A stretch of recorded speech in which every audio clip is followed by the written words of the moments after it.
There are lots of wonderful tutorials out there about choosing a hoop, which is why I've never made one myself.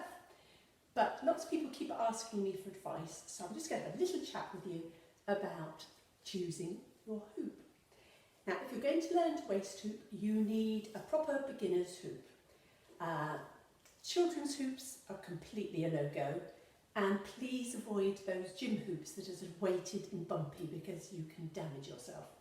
So a beginner's hoop is going to have tubing that looks a bit like this. It's usually 20 millimetres thick, sometimes 25, and it's very similar to plumbing tubing, and it's got a nice weight, nice feel learning to waist hoop. The standard advice about choosing a size is to have the measure from the floor up to your navel, and that's standard advice, which is very good for standard hoopers, but a lot of us aren't quite so standard. If you're a little bit older or larger, or just haven't exercised for a while, this sort of hoop is going to be frustrating. It's going to take a long time to learn and you're going to get fed up. So just to give you a sense of scale, I'm 5'5", this hoop is 36 inches, and I'm going to put that to one side, and I'm going to advise go bigger. Bigger makes it so much easier. So let's have a look at some bigger hoops.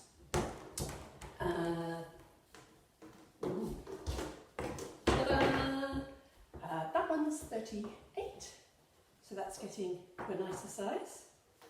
This one's 40, and actually that's going to be much easier for waist hooping. But while we're talking bigger is better, bigger. This one's 42, and in my classes a lot of people find 42 or even 44 is what gets them started. So I'm advising bigger, and I'm also saying don't worry, it's still of a size that you can learn other beginner moves with it. So it's versatile. You could learn to do the smear, you can learn to do a weave, you could learn to do the lasso. So this hoop is really going to get you started.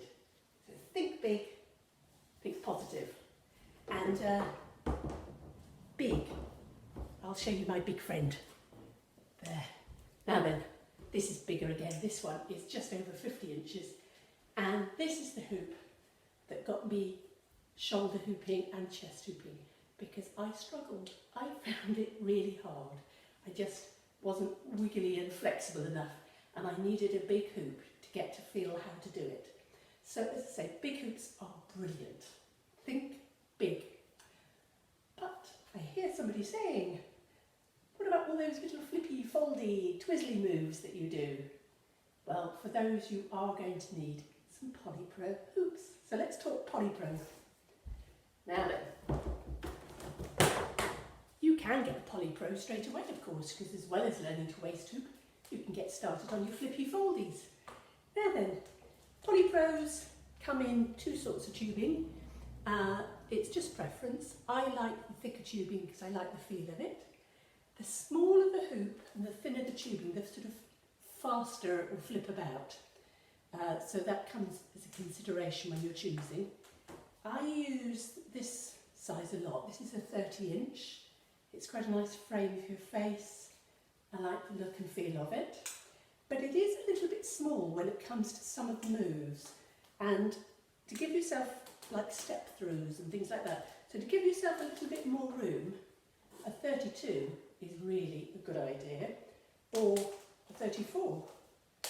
And maybe if you're taller, you might want a bigger one. I know a lot of people use 36s.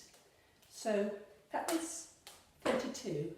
Was my very first Polypro, and it has had so much fun with me that it's really quite tatty and beaten up now, but I still love it because it's very precious. And as you see, they come in bare tubing or all sorts of different tapes. In fact, that's half the fun of hoop buying, is there's so many things to choose from. So you'll have lots of fun, I know, and if I haven't covered the bit you wanted to know, or you've still got questions, please just ask me. Okay. Happy hooping! Goodbye!